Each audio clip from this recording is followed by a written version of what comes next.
जय जगन्नाथ स्वागत करुच्चे trending news channel को जोटि आपण मैंने केवल सत आ बड़ लाटेस्ट अपडेट पाइपर आज सबुठ बड़ लाटेस्ट अपडेट है एबे जहाँ लाटेस्ट अपडेट आसूची कि दक्षिण अंडमान सागर में सृष्टि लघुचापटी अधिक घनीभूत होता एक अवपात बा डिप्रेशन रे परिणत हो सारी आसंता किछि घंटा मध्य गभीर अवपात बा डीप डिप्रेशन रूप ने जाऊँगी आसंता काली सुधा यह एक साइक्लोनिक स्टॉर्म बा एक बात्यारे परिणत हो जहाँकि आम ओडिशा रे कौन से एक जगह लैंडफॉल करिवो प्रथमे दक्षिण ओडिशा आड़ को आसीबो सेठी केंद्रीभूत हो आंध्र आड़ को जमा जीव ना दक्षिण ओडिशा पाखापाखि केंद्रीभूत हो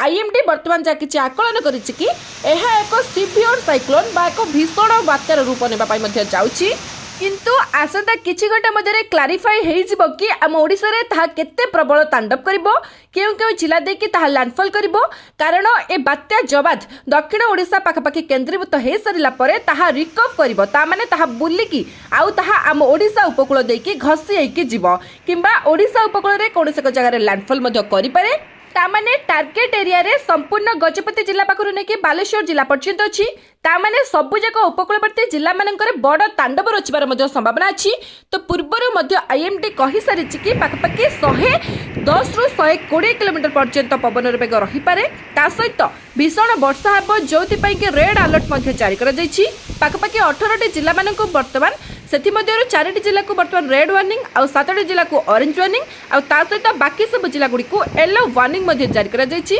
heavy to very heavy rainfall बा प्रबल अति प्रबल वर्षा सहित पवन वेग मध्य खूब अधिक रहिबो तो केउ जिला मानकर केते प्रबल तांडव करिवो ये सब को जानिया पाए निश्चित वीडियो को शेष पर्यंत देखंतु जो भाई माने जो संग माने आज नुवा करी चैनल को आस्ते चैनल को सब्सक्राइब करके पाखरे आसितबा बेल आइकन को प्रेस करी ऑल नोटिफिकेशन को ऑन करंतु पर्टिकुलरली आपण मानक जिला मानकर आपण मानक एरिया मानकर आगो को संभावना थिबा वर्षा बन्या बात्या आ लघुचाप सबरो लेटेस्ट आ फास्ट अपडेट आपण मानक पाखरे पहुंची जिवो सेमिति भलो पाइबा आपण माने जारी रखिबे वीडियो को समस्ते गोटे गोटे लाइक निश्चित करिवे तो देरी न करी आरंभ करबा कोन तो एबे जा किछि बड़ लेटेस्ट अपडेट आसुछि कि किछि अंतर्जातीय वेदर फोरकास्ट डिपार्टमेंट तरफ कि दक्षिण अंडमान सागर रु आसुतिबा लघुचापटी वर्तमान डिप्रेशन रूप नै सारिछि आगको आ किछि समय मध्य आईएमडी ताहा कन्फर्म मध्य कराई देबो ते लघुचापटी पश्चिम उत्तर पश्चिम दिग देखि गति करुछि ता माने हम ओडिशा उपकूल मुहायबो स्पेशली दक्षिण ओडिशा उपकूल मुहां हेबो आज राति पाखरु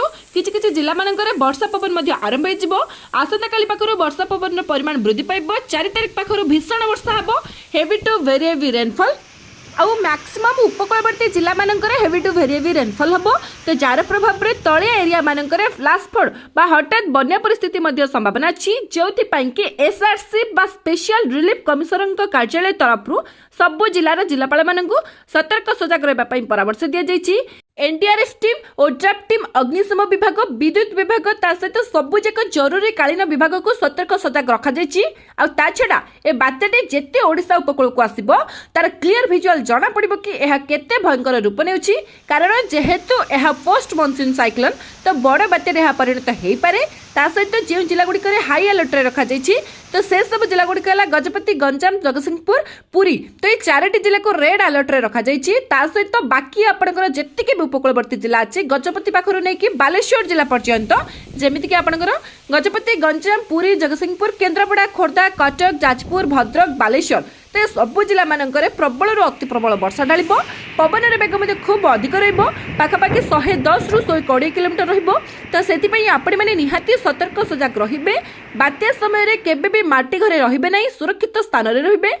तो आउ किछि समय मध्यरे जेतेबेले आईएमडी डीजी मृत्युंजय महापात्र तागर लेटेस्ट अपडेट देबे कि ए बात्याटी आउ केते भयंकर रूप नेउछि पर्टिकुलरली केउ जगह जाके स्थलभाग छुइबो बा लैंडफॉल करिवो तो जब भी किछि अपडेट आसीबो वेदर फोरकास्ट डिपार्टमेंट तरफरु संगे संगे मो अपलोड कर देबी आपण मानक पाखरे पहुंची जिवो सेति पई हम चैनल सहित नियति जड़ित होई रहंतु वीडियो भल लागितले समस्तक पाखकु शेयर करबा सहित समस्तक सचेतन निश्चित करांतु शेष पर्यंत वीडियोटी देखिथिबारु आपण समस्तक पुणी थरे हृदय सहित बहुत बहुत धन्यवाद जय जगन्नाथ वंदे मातरम।